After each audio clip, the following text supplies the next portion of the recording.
Welcome to part 14 of my story. Okay, I can't talk about my life unless I talk about my mother. My mother, she's difficult, very difficult, always has been. But the interesting thing about my mother is I didn't see her as difficult growing up because I was very easy, very compliant. I just did what she wanted me to do. She was happy. Life went on. My sisters kind of did the same thing. We just kind of placated my mother, and we didn't have to hear from her. It was just easier. It wasn't until I got married, had 2 kids in 13 months, and Ellie had a trach. All of a sudden, I wasn't available to my mother anymore. I wasn't at her beck and call anymore. That's when it became difficult. And that's when the fighting started between me and my mother. And it spread to my sisters. My sisters would call me. They'd be like, why are you being difficult for mommy? I'm like, I'm not trying to be. I'm like, I have 2 kids. Ellie has medical stuff. Like, there's a lot going on for me. But that's never how my mother or my sisters saw it. They saw me as being difficult. Now, my mother also, with my daughter Ellie had a trach.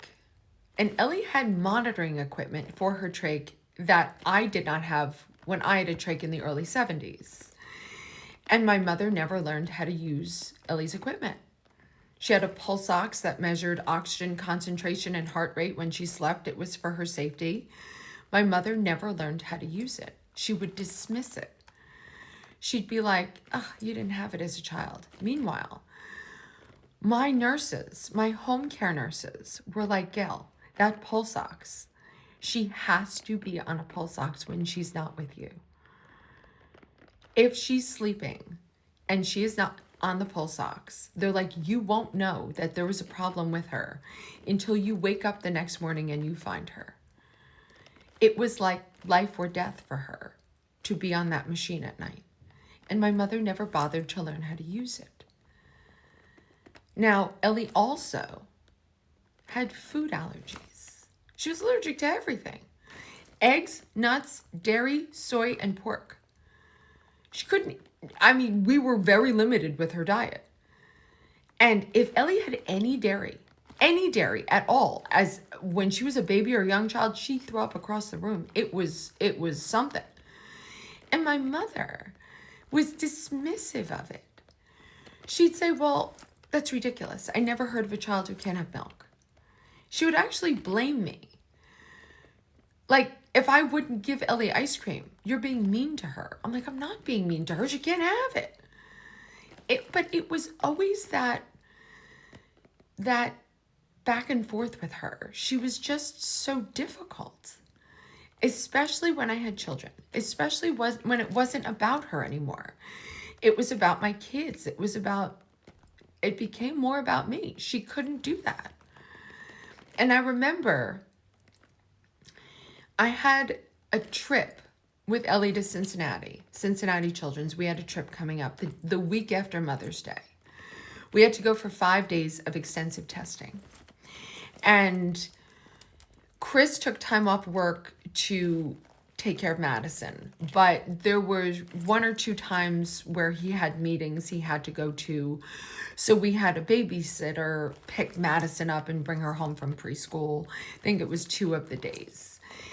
And we went for Mother's Day to my sister's house. My sister was hosting. And I remember for Mother's Day, I'd gotten my mother a pair of earrings and a card, got the kids all dressed up, so we could, celebrate Mother's Day with my mother. And as soon as I walked into my sister's house, my mother's first question, she goes, what's going on next week with Cincinnati? And I told her, I said, I'm going with Ellie. I said, Chris has most days covered, but we have a sitter, to help us out. My mother just looked at me. She goes, you got a sitter? I'm like, yeah, we got a babysitter. She goes, oh, okay, fine. She didn't really say anything. And I gave her the earrings and I wished her happy Mother's Day. And, I told, my girls, were playing. They were very little. And we left, and about 2 days later, Chris went to get the mail. And my mother sent the earrings back. No note, no card, no nothing. She just put them in an envelope and sent them back. She knew I was boarding a plane for Cincinnati. She didn't like to be told that she couldn't care for her grandchildren. It was tough to see her send those earrings back. And I brought it up to her. I'm like, I don't understand why you do that. She was, oh, I can't wear that style of earring. I can't wear that. She made excuses.